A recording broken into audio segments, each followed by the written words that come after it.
She didn't scream. She didn't make a fuss. She didn't send a final paragraph filled with pain. There was no drama, just silence. An empty space where there had been anticipation. A pause where once there had been a longing for connection. And that's when everything started to change. Her absence wasn't a game. It wasn't punishment. It was the subtle language of the soul that, after trying so hard, chose to no longer beg for reciprocity. Many are mistaken in thinking that when a woman stops responding, it's because she's trying to hurt. But sometimes she's already been hurt too much and has finally learned that continuing to try is what hurts the most. In her silence lies a story, a sequence of messages viewed and ignored, of empty replies received with hope, of plans undone by someone who always forgot. Deep down, she just wanted to be remembered spontaneously. She wanted to be chosen without having to put herself forward as an option. But one day, she grew tired of being the only one who cared. And then, she fell silent. But this silence wasn't empty. It was an archetypal language. Carl Jung would say that the feminine unconscious, when repeatedly wounded, withdraws into itself. The woman returns to her symbolic womb, to her inner temple, to heal the parts of herself that have been carelessly exposed. And in this return, she learns something profound, that absence also communicates. That stopping insisting is a way of saying, I matter too. She didn't disappear out of pride. She disappeared because she realized her presence was offered as a gift and was being wasted. She disappeared because she discovered that her time isn't infinite, that her energy can't always be poured into leaky cups. She finally learned to collect herself before she lost herself. And in that silence, she blossomed. Because sometimes stopping responding isn't the end of a conversation. It's the beginning of a new pact with yourself. It's easy to think she's cold, that she's become bitter, that her sweetness has gone because the world has hardened her. But the truth is more subtle and much more powerful. She's not hurt, at least not in the way they imagine. She's awake, and there's a world of difference between the two. The woman who still waits is hurt. She still seeks explanations in the other's behavior. She still sends long messages asking for consideration. The awakened woman, on the other hand, doesn't demand. She observes, she understands, and, above all, she withdraws. Because she understands that there are places where her energy isn't valued, and that this isn't about her worth, but about the emotional blindness of those who receive it. She's cried a lot, yes. She's questioned every silence, every change of tone, every lack of response. She's blamed herself for being intense, for wanting clarity, for asking for presence. But somewhere along the way, something inside her broke, and at the same time, something was born. As if an ancient woman had died, and another had opened her eyes for the first time. This new woman doesn't respond to empty messages. She doesn't rush into conversations that die in indifference. She's learned that true love doesn't need to be pursued, and that affection that demands humiliation isn't love. It's mistreated neediness. Carl Jung said that the process of individuation is like waking up from an imposed dream. And that's what happened to her. The woman who once adapted to be accepted now recognizes herself as sacred. The woman who sought external confirmation now anchors herself internally. She has awakened, and because of this, she is no longer available in the same way. Her silence, which was once a plea for attention, is now a boundary, a silent declaration that she will no longer abandon herself to keep anyone close. She holds no grudges. She holds conscience, and this conscience is what finally sets her free. For a long time, she responded impulsively, without thinking, without filtering. With each notification on her phone, her fingers hurried, as if the urgency of the response were a way to keep alive a bond that was already fraying. She believed that responding quickly was synonymous with caring, that being always available was proof of love. And little by little she confused presence with emotional survival. But this cycle was quietly destructive. She would say yes before even processing if she wanted to. He would reply, "Okay," when he was falling apart inside. She would send smiley emojis when she just wanted to be truly heard. It was as if each automatic response was a small betrayal of herself, an invisible gesture of self-abandonment. And none of this was obvious. No one saw it, because she was kind, polite, attentive. The woman who never left him hanging, the one who always asked how he was, even after being ignored for hours. She believed that if she were patient enough, he would change, that if she were understanding, he would learn to appreciate her. But the opposite happened. The more she gave in, the less he noticed. The more he gave of himself, the more invisible he became.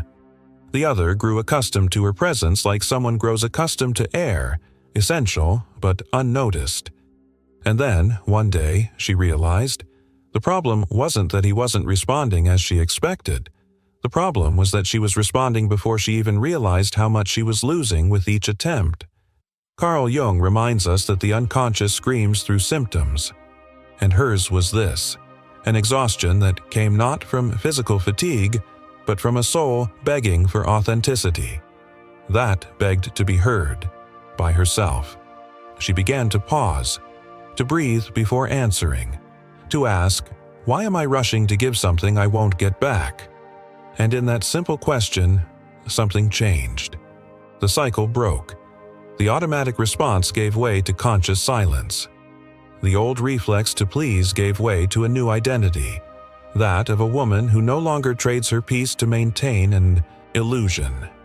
Today, she doesn't respond out of obligation. She doesn't write to get noticed. She's learned that every time she says yes without meaning to, she's saying no to herself. And that was the last time she betrayed herself to be accepted. Before the silence, before the distance, before the absence that so many deemed coldness, there was a woman trying to be heard. Not with shouts, not with demands, but with subtle signals, interrupted sentences, messages full of subtext. There was a woman saying, with her eyes, with her exhaustion, with a choked voice, "I just want to be felt before I'm discarded." She didn't want control. She wanted connection. She didn't want to dominate others nor be a priority every second. She simply wanted to exist in someone's heart without needing to justify her presence. She wanted her pain not to be minimized as drama. She wanted her silence not to be interpreted as indifference, but as a plea for care. She wanted her words not to be analyzed hastily, but received with soul. But instead, what he received was invalidation. "You're exaggerating. You always complain about everything. You are very sensitive." And little by little, she was pushed out of herself. She began to doubt her own perception. She began to wonder if she really deserved so much. She began to shut herself down, not because she was at peace, but because she was tired of not being heard. This is the critical point, the blind spot. The woman who starts out just wanting to be understood and ends up being called crazy, unstable, or intense. But no one saw the process that led her there. No one saw how hard she struggled to maintain emotional balance while everything around her seemed to invalidate what she felt. Jung said that everything we repress unbalances us. And that's exactly what happens to women who are constantly discredited. The pain doesn't go away, it just changes location. It leaves the throat and goes to the stomach. It leaves words and becomes tension in the body. It leaves the mind and becomes an emotional blockage. She wasn't unbalanced. She was trying to stand on ground that shook every time she was ignored, manipulated, or silenced. When she stopped responding, it wasn't out of anger. It was because she understood that no one has the right to push her into the abyss and then call her weak for screaming. She didn't walk away because she went crazy. She walked away so she wouldn't go crazy. And that is the beginning of liberation. To the outsider, her silence seems simple. It seems empty. It seems absent. But inside, a sacred process is underway, a kind of invisible reconstruction where each unanswered minute is a brick placed in her new inner fortress. Because her silence is not an escape, it's alchemy. It's the moment she stops explaining herself to those who never wanted to understand, when she abandons the obligation to sustain conversations that empty her, when she stops performing sympathy to maintain connections that hurt her. This silence isn't an end. It's a symbolic womb where she is reborn. Carl Jung said that when we withdraw from the noise of the world, we hear the voices of the soul. And it was in this silence, almost uncomfortable for someone who had always been busy caring for others, that she began to listen to herself. He realized that her body had been screaming for years, that her heart was carrying weights that didn't belong to it, that her mind was exhausted from justifying disrespect with empathy. This seclusion is unglamorous. It's lonely. It hurts. Because with the silence comes grief. Grief for the woman she was. The one who sent messages even when there was no response. The one who smiled to avoid conflict. The one who blamed herself for being too intense. This woman needed to die, so the real her could be born. And birth is silent. It's internal. It's not announced with fireworks, but with pauses, with gaps between an unsent good morning and an "I deserve more" whispered in the mirror. Silence became prayer. A wordless prayer. A plea to the universe. Give me back to me. While some interpret this as coldness, she is being reborn. While others wonder why she disappeared, she is healing. While she withdraws from the world, she is coming home to herself. This is the real ritual, and no one needs to understand, because she already understood. She was once that woman, the one who smiled even when her soul was broken, the one who responded to messages with a racing heart, hoping to be a priority for someone who barely noticed her presence. The one who said yes for fear of losing, even when her whole body begged for a no. That woman existed, and for a long time it was the only version of herself she knew. But she had to die. Yes, dying. Not in the body, but in the psyche. Because every rebirth requires a symbolic death, and hers was silent, but devastating. The instinct to please died. The need to prove she was good enough died. The compulsion to save relationships where only she put in the effort died. The woman who begged for scraps and called it love died.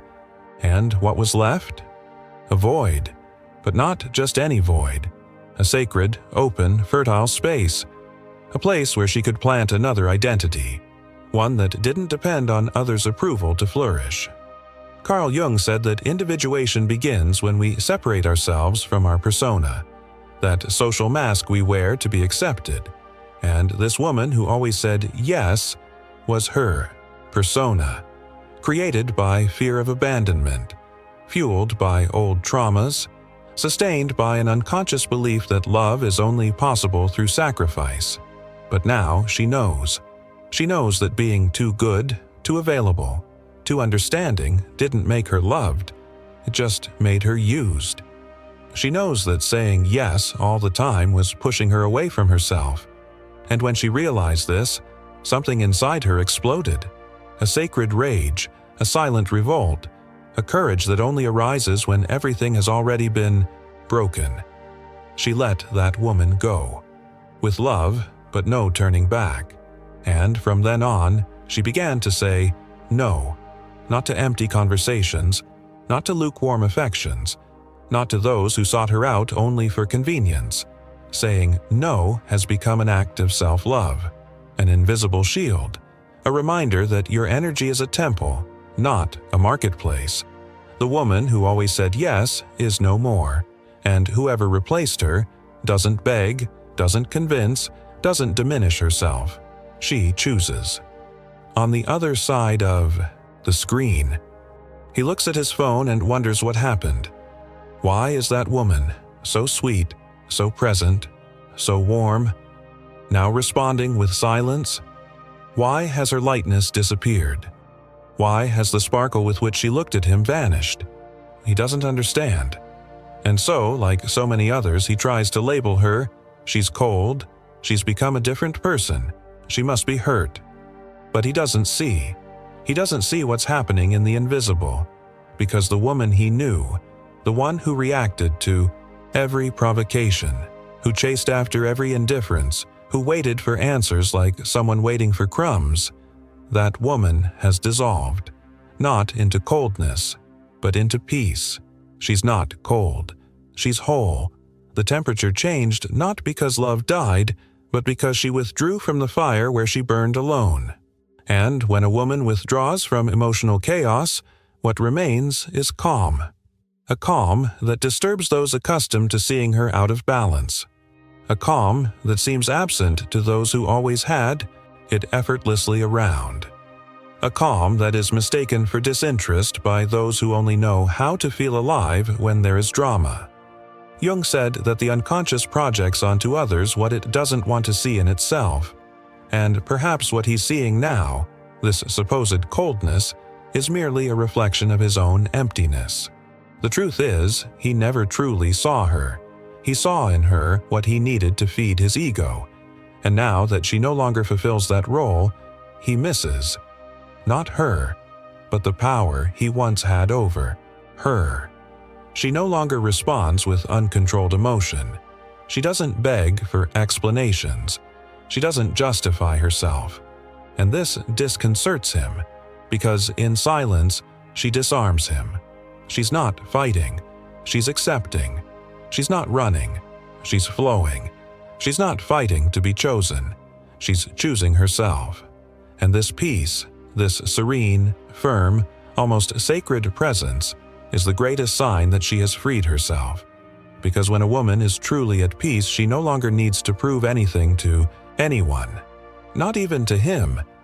There's something almost mythical about a woman's awakening, something that goes beyond everyday psychology. When she breaks the pattern of insisting, pleasing, waiting, she's not just making a conscious choice, she's invoking an ancient archetypal force. She's breaking an emotional spell cast over her long before any message was left in the void. This spell has many names: the need for validation, the fear of abandonment, the impulse to heal another with one's own love. It's an inherited spell, from mothers who withheld themselves, from grandmothers who silenced their desires, from all women who learned that feminine value lies in pleasing, yielding, and persisting. But there comes a time when she wakes up, and in this awakening, she connects with a profound archetype: the wild woman, the whole woman, the one Carl Jung described as part of the collective unconscious, a living image that inhabits every female soul, the one who knows when it's time to stay and when it's time to go. Breaking this spell isn't easy. It requires dismantling internal beliefs, looking at her own conditioning and saying, "This no longer defines me." It requires facing guilt, loneliness, and judgment, because not everyone will understand. Not everyone will applaud her absence. Many will prefer the submissive, predictable, and available version. But she wasn't born to be understood by everyone. She was born to be true to her soul. And when you break this cycle, you're not just stopping responding to messages. You're shifting your frequency. You're withdrawing from relationships of power to enter into relationships of presence. You're saying to the universe, "I no longer accept less than I deserve." And the universe, always attentive to the symbol more than the word, responds. She ceases to be the woman living under a spell, and becomes the one who carries the antidote. Her new presence heals, but does not sicken. She loves, but does not nullify herself. She responds, but never debases herself.